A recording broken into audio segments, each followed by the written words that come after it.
Bago to pa rin ang pangarap na makapagpalaro sa PBA, nakatutok muna si former UAAP standout Forsky Padrigao sa pagtulong sa kanyang hometown team na Zamboanga Sikat sa Maharlika Pilipinas Basketball League o MPBL.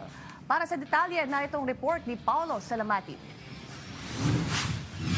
Bago tumalon sa susunod na yugto ng kanyang basketball career, nilinaw ni former UAAP standout Forsky Padrigao na ang kanyang focus sa ngayon ay ang pagtulong sa Zamboanga Sikat sa natitirang bahagi ng MPBL season.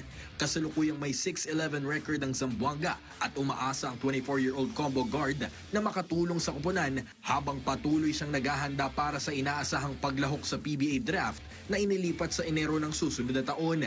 Isa si Padrigao sa mga inaasahang magiging top prospects sa paparating na PBA draft kasama sina kay Manny Ladi, Jake Figueroa at Jacob Cortez. Pero bago ang kanyang MPBL stint, tinapos muna ni Padrigao ang kanyang collegiate career sa University of Santo Tomas kung saan tinulungan niya ang Growling Tigers na umabot sa Final Four ng UAAP Season 88. Ngayong papalapit ang PBA draft, nakatuon muna ang atensyon ni Padrigao sa pagtulong sa kanyang MPBL campaign na umaasang magiging matibay itong hakbang patungo sa pinakamalaki niyang pangarap na makapaglaro sa PBA.